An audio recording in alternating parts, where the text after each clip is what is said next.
Обводим нашу выкроечку на флизелин очень аккуратно.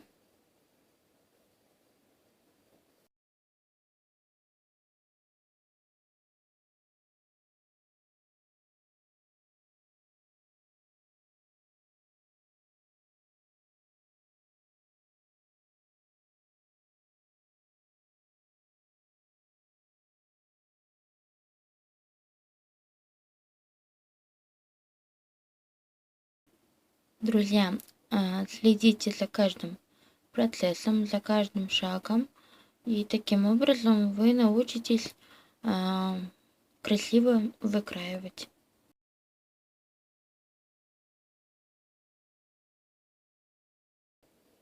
Вот мы обвели одну сторону. Теперь переворачиваем флизелин, подставляем под нее белую бумагу и таким образом обводим вторую сторону кокетки.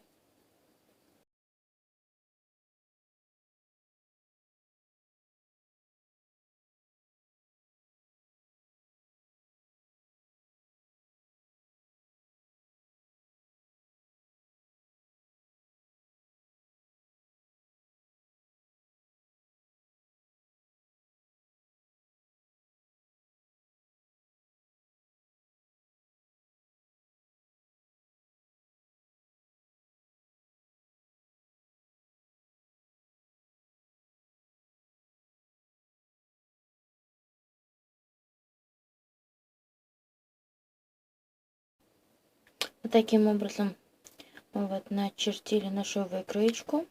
Это в раскрытом виде. Теперь мы подставляем нашу основную ткань лицом к низу, изнанка к нашему флизелину. И теперь нам нужно это все вот так вот проутюжить. Теперь мы берем вторую нашу выкроечку, подставляем к нашему флизелину. Не забываем, что там линия сгиба. Также вот, как мы делали в первом, вычерчиваем все по нашей выкроечке. Аккуратно. Не забываем, что флизелин, клеющая часть у нас внутри. То есть мы потом ее раскрываем и приклеим на нашу основную ткань. Теперь обводим и вторую сторону, наложив на такую вот белую бумагу. Так линии очень видны. И аккуратно все обводим.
Теперь мы наложили основную ткань под наш флизелин.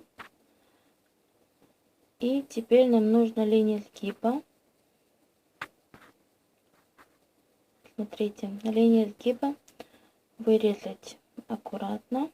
И таким образом мы получаем по две детали, то есть два флизелина и две основные наши ткани. Сейчас видите, развернем это все.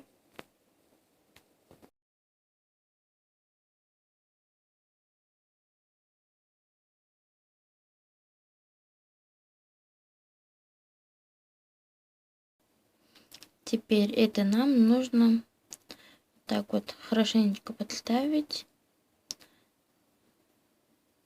и зафиксировать, то есть проутюжить. Вот мы проутюжили наши детали, верхние кокеточки. Это нижняя кокеточка у нас. И вот таким вот образом накладывается друг на друга. Ну, это, конечно же, дальше в процессе. Теперь подставляем к нашим, сначала тоже разделим. Это верхняя кокеточка, не забываем, нижнюю не порежьте. Вот так вот вырезали мы линию сгиба. Теперь мы получили две детали, так же как и делали в первом процессе. И подставляем нашу подкладочную ткань лицом к лицу к нашей основной ткани. Вот так вот. И теперь нам нужно по линиям, где у нас скругление, построчить машинкой по 2 раза. Я обычно 2 раза строчу. Переходим к нижней кокеточке. Подставляем нашу подкладочную ткань лицом к лицу к нашей основной ткани. Мы это тоже проутюжили с флизелином. И теперь нам нужно это вот так вот построчить по нашей нижней и верхней линии. На этом первая часть наша окончена. Спасибо за внимание. Как дальше сшить и собрать кокетку, можно увидеть во второй части ролика. Не пропустите.